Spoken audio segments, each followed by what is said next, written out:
What is this I'm listening to? This is the Wally Show. This is very exciting because we have the Audio A, kind of like the new Audio A, combined with the old Audio A, and we got new music from them, which you're hearing right there, Kings and Queens. So we got Mark and Will, who represent kind of the old school Audio A.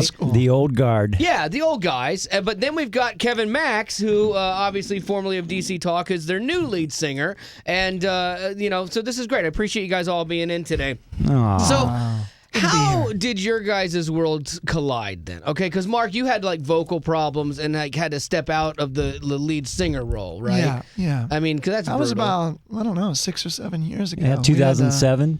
Yeah, and then you guys did some other stuff, and you didn't ever replace you until recently with Kevin. So, like, what was that decision, and how did you end up with this guy? Did you lose a bet?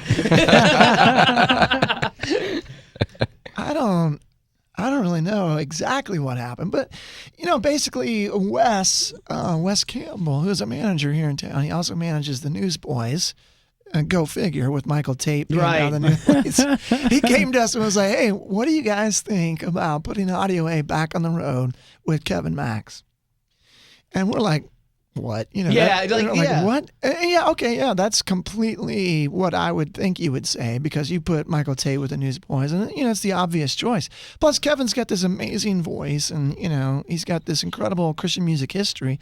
But one of the most iconic voices, I think, in Christian music. Like you, sure. there's no doubt when you sing, that's Kevin Max. Which is absolutely. great. So, love it or hate it. I love it. I'll be honest with you. I love thank it. you, man. But I think that's like sometimes when you're pairing things up, like when they paired up the Newsboys with Michael Tait, I remember they brought him in here like the week they had done this, and like he and Duncan weren't like clicking. And I remember telling like the head of the record company, going, "This ain't gonna work." And fortunately for me, I was wrong. But it wasn't working when they were trying to do old Newsboys. That wasn't the way to go. You guys were smart because you've got new music out that lets you do, Kevin, what you do well, combined with what Audio A does well. And I think that's a really good marriage.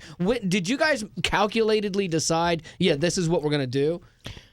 Not really. I mean, the thing is that you guys don't calculate anything. We don't count. This is Audio Adrenaline. We're pretty bad. It's not, DC no Talk joke. calculated everything. And Audio Adrenaline's a little bit more fly by the seat of our pants, and we like it like that. Yeah. The truth is, though, obviously Mark's voice and my voice are very different. But when we started performing the old Audio A songs, I felt really comfortable, because I knew them. I mean, we had been touring together back in the mid '90s, early '90s. So I knew the songs, and it's just the songs are great. I mean, the back catalog of Audio Adrenaline is amazing. There's so many great songs to choose from. But the new album, I mean, we had to focus on that, because the truth is we weren't sure how many old Audio Adrenaline fans would want a completely modern concept. Right. And then we also knew that we didn't want to sound exactly like old Audio Adrenaline, because Audio Adrenaline basically made the last record in about 2006. So, I mean, here we are at 2012. I mean, what would Audio Adrenaline sound like 6 years later? I mean, you really can't do the math on that. It's 2013. That's 13. We made the record in 12, though, right? Wait, did we make the record in 13 or 12? I can't remember. It was 12. You're right. Early 13. You just tell me was right. like, wait, what year is it?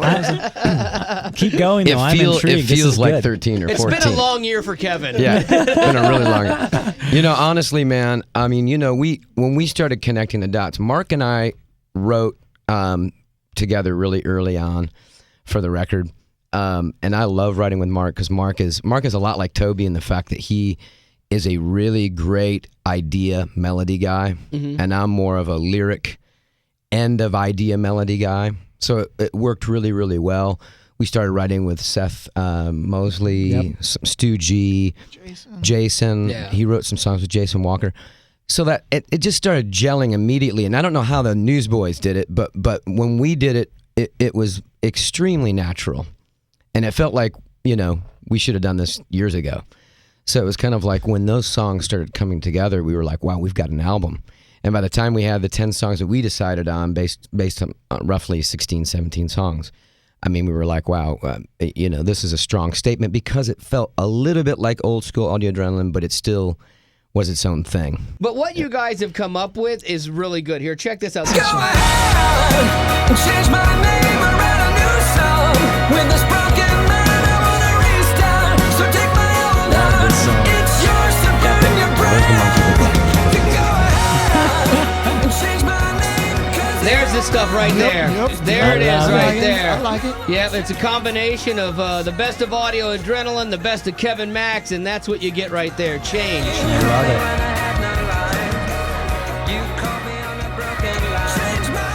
Yeah, I do like that. And I am being serious. Like, it doesn't sound like you would think, because your voice was so ingrained in DC Talk, that, anything you do is just going to sound like a DC Talk thing, which that doesn't, which is good. But it doesn't also sound like, old school Audio A. So that's a good amalgamation, if you will, of what you guys all bring to the party.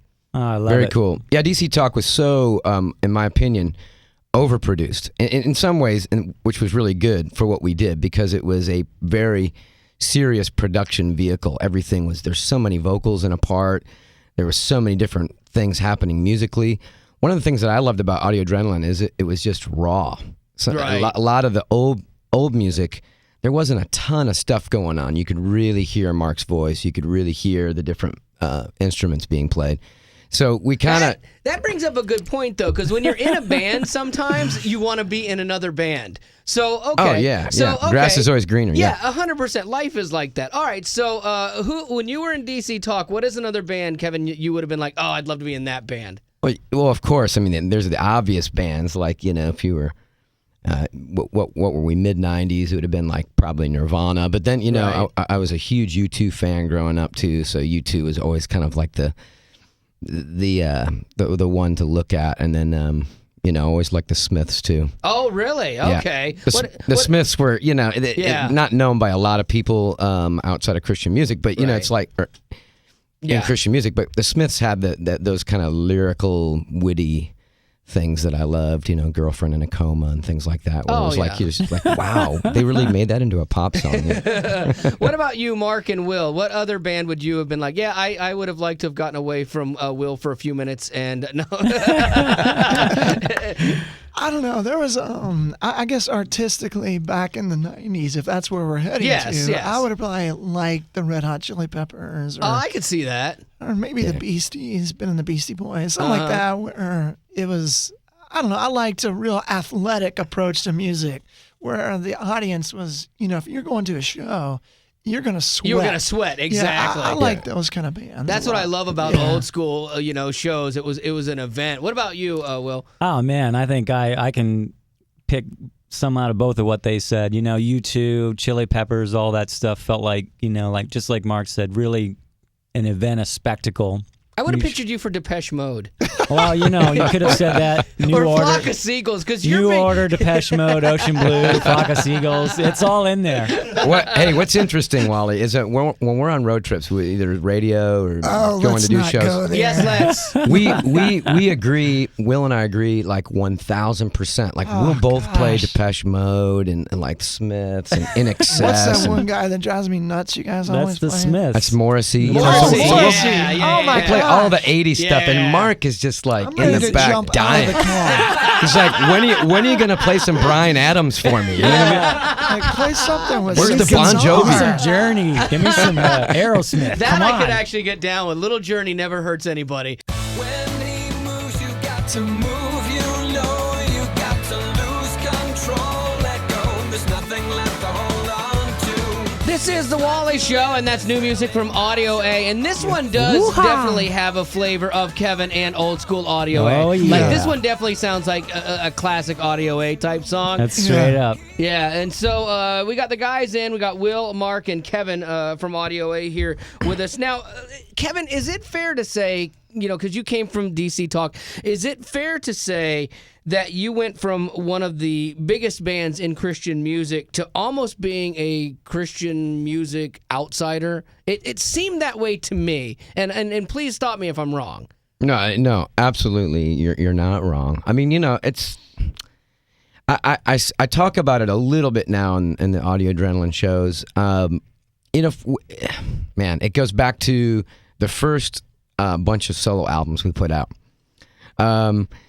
You know, the first solo album that I did, Stereotype B, on Forefront Records, you know, when we decided to go make those albums, we had no concept of how, you know, how we wanted to make these things. We just went out to make them, and we felt like, okay, let's just go have fun. Because it wasn't, the pressure was off a little bit to be DC Talk, and we had the idea, or at least I did, to just go out and do something creative. Well, as I was going out and being creative, I didn't realize that, you know, creativity can basically kill you too. So, you know, I went out and I was massively creative in my mind, and came back with this record that just did not fit in Christian music whatsoever. Yeah, you didn't fit the box that people expected from you to leave that and then go and do something. It didn't match, and so when that expectation wasn't met, it was probably hard for you to take too, because you're like, hey, I put this out there, and why do you all of a sudden not like me? You know, I went through a lot of tough, you know, scenarios, thinking, man, I just, you know, I put my heart and soul into this thing, and people aren't getting it. And we went out and we did shows as DC Talk, but we would each go out solo and that's perform. Weird. Yeah, that's a weird thing. And it went okay. Yeah. But even our road manager at the time, Denny Kiesman, was like, man, this is not what I thought it was going to be. You know, everybody thought it was just going to be this huge, great spectacle. And it kind of took the wind out of our sails a little bit, you know. And I think it was at that point that we kind of all went our separate directions to try to figure out what we wanted to do solo. And of course, Toby, being, you know, the smart guy that he is, really stayed to the plan with the DC Talk crowd, right? And created these records that the DC Talk crowd really, really understood. Because Toby makes no bones about it. Like, you ask him, he's like, I want to be for the church. He doesn't have that thing in him that says, well, I want to open up and I want to cross platforms and I want to, you know, get mainstream airplay. Like, if it happens for him, great. That's not his thing. Yeah. But that's not to say that it's a bad thing or a wrong not thing at all. for people to do that. I think that you have to take your message out to people. Absolutely. And that's what we're called to do as believers. But it's different for everybody. So I made these independent records in LA that, you know, were really fun and very creative, but nobody in Christian music wanted to touch them because it really didn't fit the format or whatever.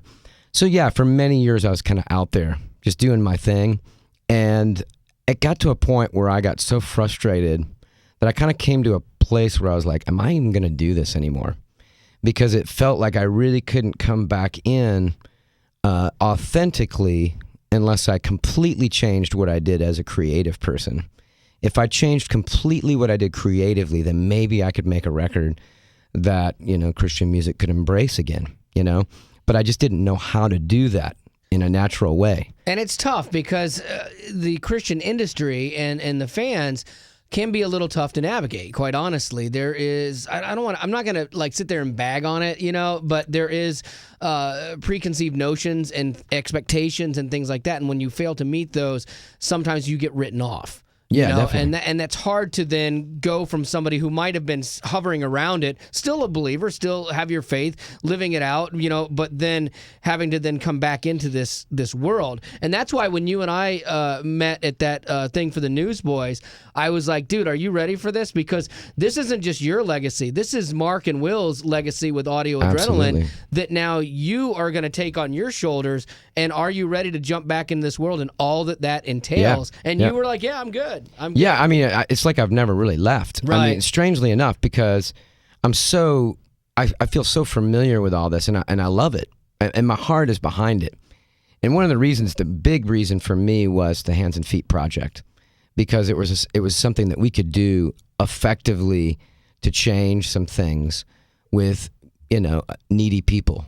And it's great because it transcends music, too. And that's one of the things I've always loved and respected about these guys, is that it became more about hands and feet and less about touring and stuff like that, or the touring was there to support these kids that need help. And so it's cool to see you two going, yeah, this isn't just a radio or a music gig. This is something I buy into on all levels. I think it's just God authored. We talk about it a lot. I mean, Audio Adrenaline is one of the few bands that I could honestly look at and go, I could do that and feel really comfortable doing it. We talked about Delirious a few years back. Yeah. They were kind of talking to me about maybe coming on, and then it never really happened. But I was like, you know, when Tait was in the Newsboys, when it first got announced, I was like, wow, that it's not gonna make sense. I You know, thought the same thing. and I was a bit of a naysayer, and I hate to admit it, but it's the truth. And then when I saw Tait on the road with him, and really got to see what was going on, because I've known Wes forever. We're like brothers too. So when I got to see them in working together out on the road and seeing what Tait was doing and seeing how joyful he was, like literally happier in Newsboys than I think he was in DC Talk. Yeah. I was like, wow, this actually can be done. That was around the time that this was brought up. So if that was a ploy, that was like a genius ploy to like get me to go out to see what was going on. Well, let me ask you this, because we're talking to Audio A. We got Mark, Will, and Kevin here.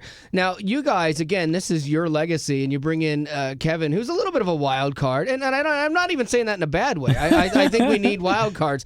But, like, did anyone tell you, hey, yeah, this is a huge mistake? Oh, yeah. Oh, yeah. Oh, yeah. Yeah, a lot of people did. Yeah. And I don't know, we had a certain piece about it because we knew Kevin, for years. And I was a little like, I don't know, because, I kind of watched the DC Talk history, and I knew, stuff that was happening, emotionally within the band. And, you never really know exactly what's going down.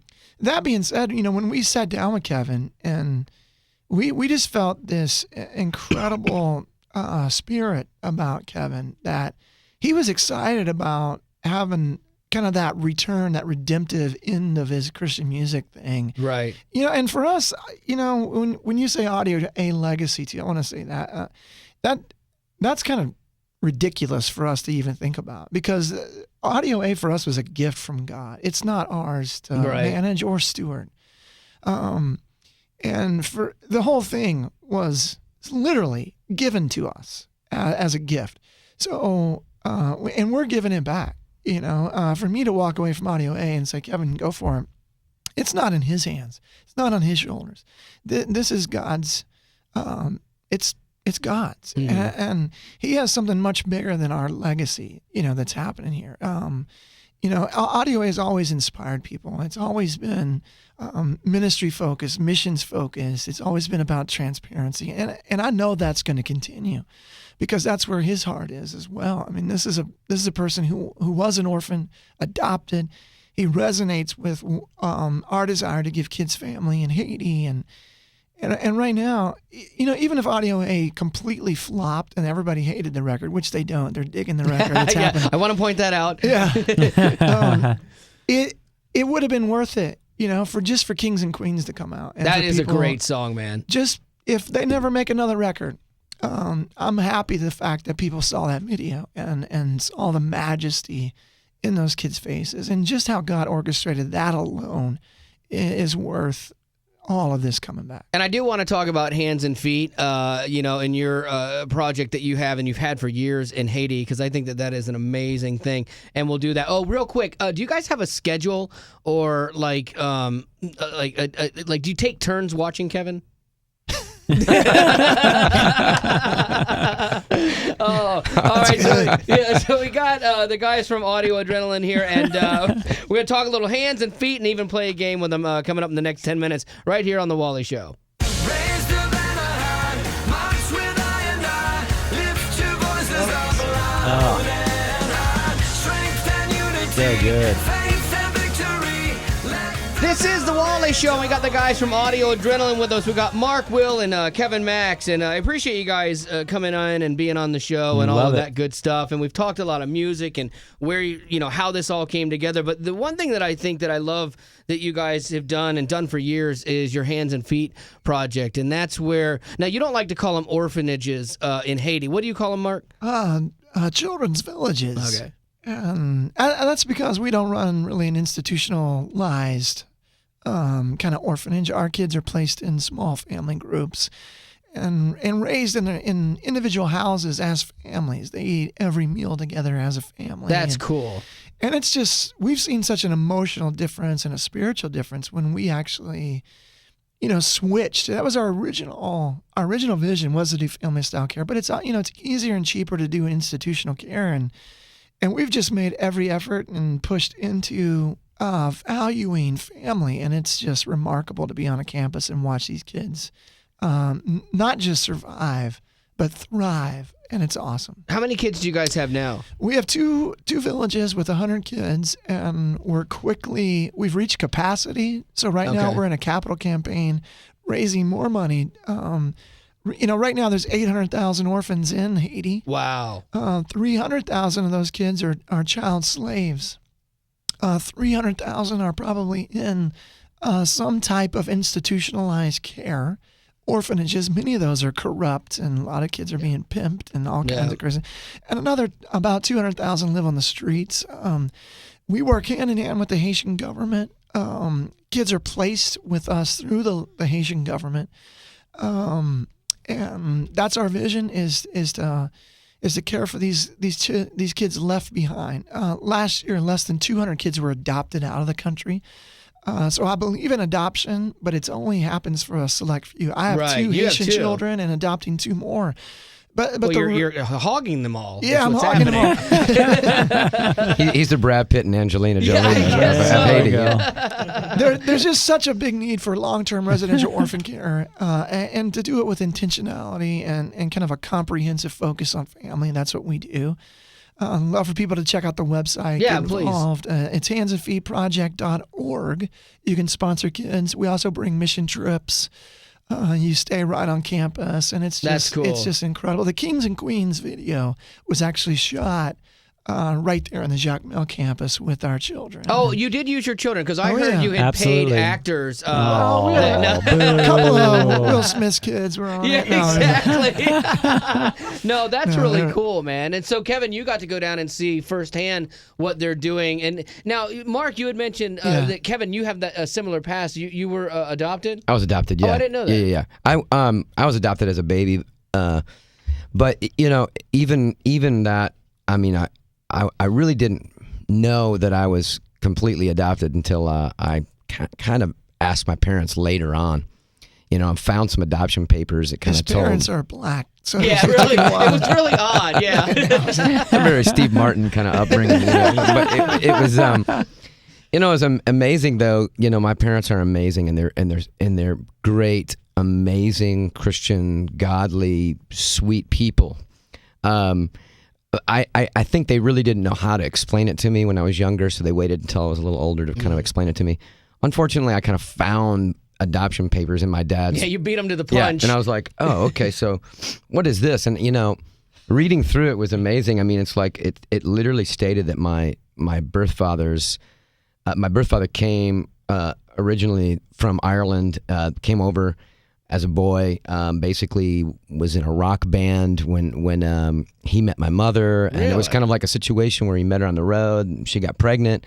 Now, she had me at 19, so back in the 60s, and because of her situation, I guess her parents were just like, you need to give this kid up for adoption. You're not old enough, or you don't have enough financial backing or whatever. So, I mean, long story short is, I look at it as like a God thing again, because Max and Elaine Smith adopted me in Michigan and gave me just an amazing life. And I look at everything that I am today is because of them, So when I see Mark's kids, I just think, wow, they're going to have such an amazing life, and they're going to have, so many great character traits because of Mark and Aegis, you know what I mean? So I can look at it and firsthand go, wow, I mean, that's kind of my story too, in a way. These kids have a shot where they wouldn't have had a shot otherwise. Right. I obviously wouldn't have been in as dire straits as some of the kids in Haiti. Right. But, I probably would have been grown up in a single family home. I mean, who knows what would have happened. So, and I know that I came to DC Talk because of my parents, because my parents were, really into me going to a Christian college. And I ended up going to Liberty University, and I was screaming and kicking the whole way to go there. I didn't want to go. Right. And that one decision changed the course of your entire life. And changed the course of my whole life, absolutely. Yep. So I look at these kids, and I'm just like, the first time I went there, I was like, wow. I mean, to go through Port-au-Prince and to see the absolute devastation and all these people just wandering around in plastic tents trying to figure out what to do with their lives. Then you go to Jacques Mel and you get behind the walls of the children's village, and you see how these kids are being, taken care of individually in there, and they're all happy, and they're running around kicking a soccer ball and laughing, and it's just like, wow. I mean, It's like an oasis, probably, because I've been to Haiti before and I've seen the devastation firsthand, and it's a place with massive desperation, and it's a tough life. It's a tough environment, and so anytime you get these places like what Hands and Feet does, it word spreads too. Like people get help here, and you can there's a difference here, and that's not only the work of just being kind and living out your faith, but also it's what the testament to what God does, in these kind of places and in these desperate places. Yeah. So there you go. You can check it out, handsandfeetproject.org, if you want to get involved with the Hands and Feet Project and the guys from Audio A, because that's a great thing that you guys do. So now, one last thing we'll do in 10 minutes is I have a game for you, and if you win the game, we will play any Audio A song you guys want to play. Deal? Yeah, there you go. Oh, wow, that sounds great. All right, yeah, Kevin's like, sounds great, been here, don't want to do this. I've heard it done before. It's difficult. Go ahead and change my name or write a new song. With this broken man, I wanna restart. So take my old heart, it's yours to burn your brand. This is the Wally Show with the guys from Audio A. Not only do I like that song, like the sound of it sonically, lyrically, I like that. I just love that concept of change my name, create something new in this man. That's awesome, man. You guys are like firing on all cylinders. This is good stuff. We got Mark, Will, and Kevin Max in from the band. Now, there's a lot of great music on your new album, and so it's called Kings and Queens, and what I'd like to do is give you a chance to have another song that we don't play played off of this album. Are you up for this? Yes. Oh, yeah. Yes, indeed. Fantastic. Okay, now all this is 3 questions. You got to get 2 out of 3 right, okay? Oh, gosh. Now, these are all about Kevin in the sense that did Mark and Will do their homework before they hired him for this band? To know exactly what you're getting into. Questions for me and Will. Yeah, exactly. No. So, all right, so here we go. Question number 1. Coffee. man. I need coffee. These are all from the DC Talk days too, so I want to know what you guys, if you knew what you were getting into. Who ate a chicken wing out of Toby Mac's mouth during a DC Talk video? A chicken wing out of a Toby Max. Yeah. So Who's Toby Mac? Yeah, that guy. You've ruled one guy out already. Who ate a chicken wing? It's either Tater or Max here, huh? Yeah, like who do you think would do that? I'm gonna go with Kevin Max on that one. I'm gonna go with Michael Tait. Okay, now you got to make the call between the two of you. Okay, I'm gonna jump over to Stuart's side and go with Tater. Yeah, that's a good call. Yeah. Tait actually did that. I remember watching this video going, "God!" I actually threw up a little. I don't think Kevin really. would do that. Yeah, there's no way. I'm not really That into is that true. kind of thing. You're right. No, there's no way. I know you're having fun on a video shoot and all that nonsense, but I can't see Kevin doing that. Kevin's always like in the back going, "Why He's am I got here?" boundaries. Yes, exactly. And you realize Michael Tait did that to Toby because he knew Toby wasn't going to punch him in the throat.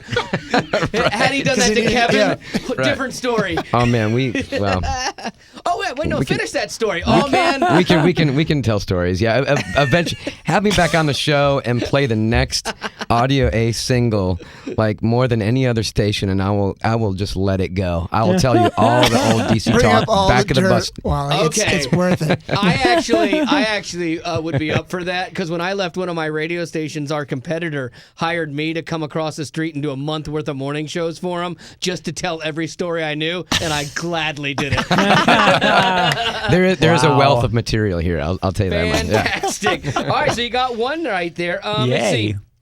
Who has the most DC Talk money left over after DC Talk?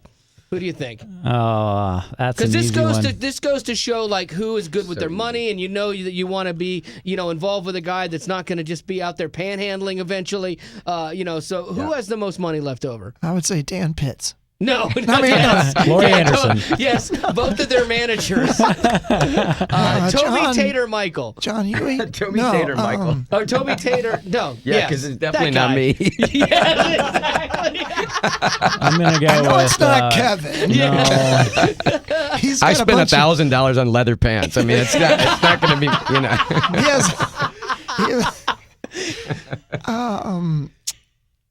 For real, that's a question? For real, that's a question, yes. It's kind of obvious. Yeah, the Pope. Yes. The Pope of Christian music. Kiss the ring, Toby Mac. Yeah, That's there you right. go. Bang. That's right. Toby Mac or Tate couldn't afford a dog after that thing.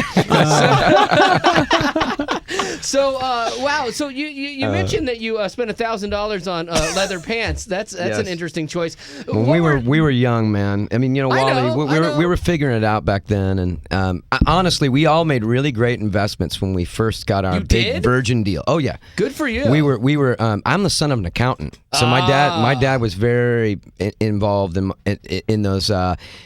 Not the early years, right? Because he didn't know what was going to happen with us. But when we started making money, my dad stepped in, and I was like, "Well, yeah, take over." Good for him. I'm actually kind of surprised to hear that. Yeah. Because I knew Toby had bought some land and some investments and was smart that way. We all bought houses during that time and invested properly that way. So what was like an expense, like a splurge? Okay, because you're young, you start making money, and you get stupid. Like, did you buy a monkey? Or everyone seems to own a monkey. Bought a boa. I lived in East Nashville. Okay, I lived near the ghetto in East Nashville back in the day. I bought one of the big old brick Victorians downtown, and it was right next to the project. He had a white tiger in the back. Nice. So to impress all the people in my neighborhood, I bought a Gazelle kit car, which Really? looked like a James Bond. It is the cars that have a really long front with the hoses hanging out of the sides. Like an old Bugatti. It's Excalibur. Yes. It's the old Excalibur. Yeah. Love it. So I bought that, and it was a Volkswagen engine. Nice. And it was like Great investment. the seats were made of cardboard, I think. And the funny thing is you think you're rolling too. rolling. I've been there. Yeah. So I'm in the ghetto mart, like gassing up, and everybody's like, "Wow, that's amazing," And I'd give people rides around the neighborhood. So Nice. I was ghetto fab. Awesome. I was ghetto fab. You know what though? We all have those in our past, and we all grow up and stuff. And it's cool for me because like Kevin and I, we're talking to the guys from Audio Adrenaline with Kevin Max. Kevin and I had a feud a few years ago. It was awesome. That's surprising. Yeah, go figure. Two stubborn people, both with a platform and a loud voice. And so we had this little thing, and we had agreed that we would never talk about each other again, and I would never mention your name on the radio. So I didn't. Yeah. I would always mention the other two guys. I know. I was childish. But the thing is, honestly, like, I've grown up, and like doing this has made me change and my heart change, and it took a few years, but it did. And it's cool to see you, though, too, because as you get older, you mellow out a little bit. And I'm actually really glad that we kind of had that chance meeting where we're like, hey, let's squash this thing. This is nonsense. And it's cool to see you doing well. It was stupid of me too. I admit it. Not to bring that back up. Mic. I'm sorry, Mark. Yes, sir. Don't be goofing off, man. Get in the mic. The truth is, we do not only mellow out, but I think with more life experience, you realize that you just have to like not take things too seriously. I think my whole thing was I was so far on the outside of everything that I felt like I was such an easy target. Like, it's like, if I was here, I don't mind you, like, right. Just, get me all day long if I'm standing in front of you. My whole thing was, if I'm not there, right, it's way too easy of a target. See, and I know what it's like to be on the outside too, because I've always felt like I was on the outside of this industry, and it wasn't till recently that I made some changes to. If I wanted to change it, I had to change it from the inside. I couldn't do it just lobbing salvos in. Yep. It's like I had to change me in order to try to change this. We're on the same journey, man. Yeah, exactly. It's crazy. We're very similar. Yeah.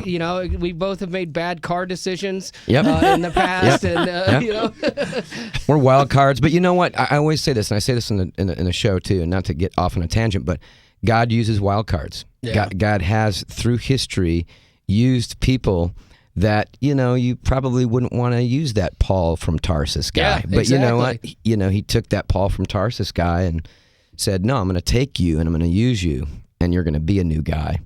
And that's honestly how I feel right now. It's like God has just gone, "You know what? I'm going to use you, and I've got a different plan for you than what you thought, and it's better than what you thought." And look at this, you guys won the game, so we're going to play some new Audio Adrenaline, which is great. And like, in my opinion, like, Change would be a good song following up what he just said. but we're gonna go king of the comebacks because Fantastic. All right. Some things never change. All right, king of the comebacks. Here we go. It's new music from Audio Adrenaline.